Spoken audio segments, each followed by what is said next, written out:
Magandang araw! Sama-sama tayong matuto sa Teacher Sal Learning Resource Channel.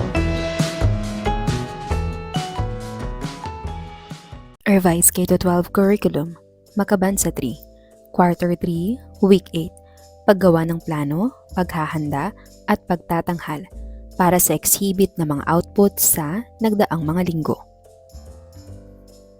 Para sa unang araw, paggawa ng plano. Panoorin ang YouTube video na pinamagatang mga dapat gawin kapag sasali ka sa isang art exhibit. Narito ang YouTube link. Para sa layunin ng aralin, natutukoy ang mga dapat gawin kapag gumagawa ng art exhibit. Nakagagawa ng isang plano ng art exhibit. Ano ang pangunahing layunin ng video? Sino ang target audience ng video? Halimbawa, mga baguhang artista, mga estudyante ng sining, at iba pa. Ano ang mga pangunahing puntong binigyang diin sa video tungkol sa paghahanda para sa isang art exhibit? Mayroon bang mga halimbawa o kwento na ibinahagi sa video? Kung mayroon, ano ang mga ito at ano ang kanilang ipinapahiwatig? Ayon sa video, ano ang mga unang hakbang na dapat gawin bago pa man magsimula ang exhibit? Paano dapat ihanda ng isang artista ang kanyang mga likha para sa exhibit? Halimbawa, pagpe-frame, paglalagay ng label, at iba pa. Ano ang papel ng pagpili ng mga gawang isasama sa exhibit? Ano ang mga dapat isaalang-alang dito? Ano nga ba ang art exhibit? Ang isang art exhibit ay isang pampublikong pagtatanghal ng mga likhang sining. Ito ay isang pagkakataon para sa mga artista na ipakita ang kanilang mga gawa sa isang madla at para naman sa publiko na makita at mapahalagahan ang iba't ibang anyo ng sining. Ang paghahanda para sa isang art exhibit ay nangangailangan ng masusing pagpaplano at pag-oorganisa. Narito ang mga pangunahing hakbang na dapat isaalang-alang. Pagpaplano at paghahanda. Pagtukoy ng tema o konsepto. Pagpili ng mga likha. Paghahanap ng lugar. Pagtatakda ng petsa at oras. Pagbuo ng budget. Pagbuo ng team kung kinakailangan. Paghahanda ng mga likha, pagpe-frame o pag-mount, paglalagay ng label, dokumentasyon, pagdidisenyo ng exhibit, layout, planuhin ng layout ng exhibit, paglalagay ng mga teksto, promosyon at pagpapalaganap, paglikha ng promotional materials, pagpapalaganap sa social media, pag-imbita. Paghahanda sa araw ng exhibit, pag-install ng mga likha, paglalagay ng mga label at teksto. Pagtatapos ng exhibit, pag-dismantle ng exhibit, dokumentasyon. Sa oras na ito, kayo ay gagawa ng isang plano para sa pag-exhibit ng inyong mga nilikhang tula, poster, slogan, kwento, sayaw at iba pa sa nagdaang mga linggo. Gawin, pumili kayo ng magiging leader ng klase para sa pagbuo ng art exhibit.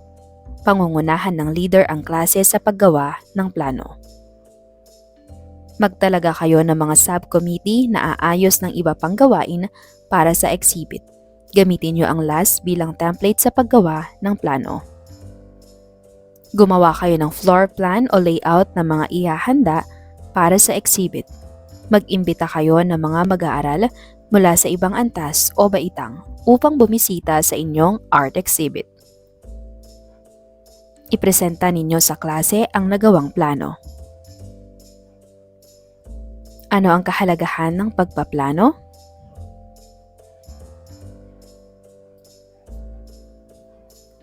Pagtataya sa natutuhan. Para sa ikalawang araw, paghahanda para sa exhibit ng mga outputs sa nagdaang mga linggo. Ano ang kahalagahan ng pagpaplano? Nailalapat ang mga plano para sa gaganaping art exhibit na mga outputs sa nagdaang mga linggo. Nakapaghahanda para sa art exhibit. Kumusta ang karanasan sa paghahanda ng isang exhibit? Reflection Journal Entry number 16. Gumawa ng pagninilay hinggil sa mga naging karanasan mo sa paghahanda ng inyong art exhibit. Pagtataya sa natutuhan.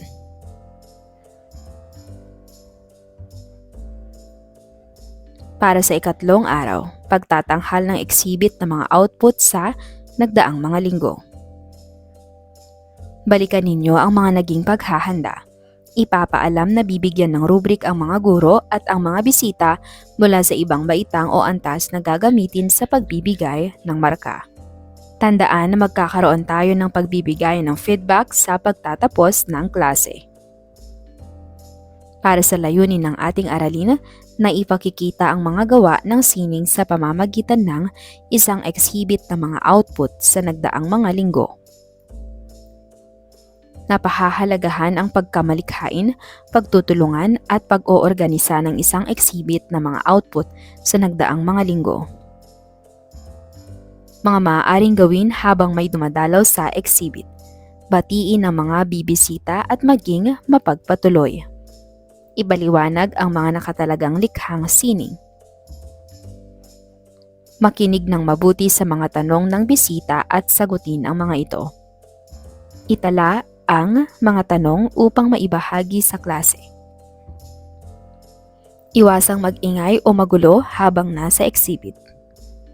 Siguraduhing malinis at maayos ang paligid ng artwork.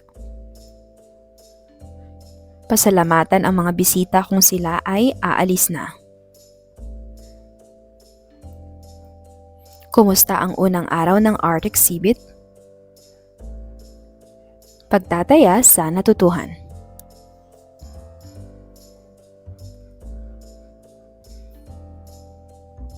Para sa ikaapat na araw, pagtatanghal ng exhibit ng mga output sa nagdaang mga linggo.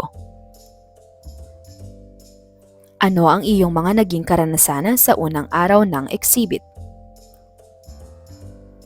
Para sa layunin ng ating aralin, na ipakikita ang mga gawa ng sining sa pamamagitan ng isang exhibit na mga output sa nagdaang mga linggo. Napahahalagahan ang pagkamalikhain, pagtutulungan at pag-oorganisa ng isang exhibit ng mga output sa nagdaang mga linggo. Reflection Journal Entry number 17. Gumawa ng pagninilay hinggil sa mga naging karanasan mo sa art exhibit. Pagtataya sa natutuhan.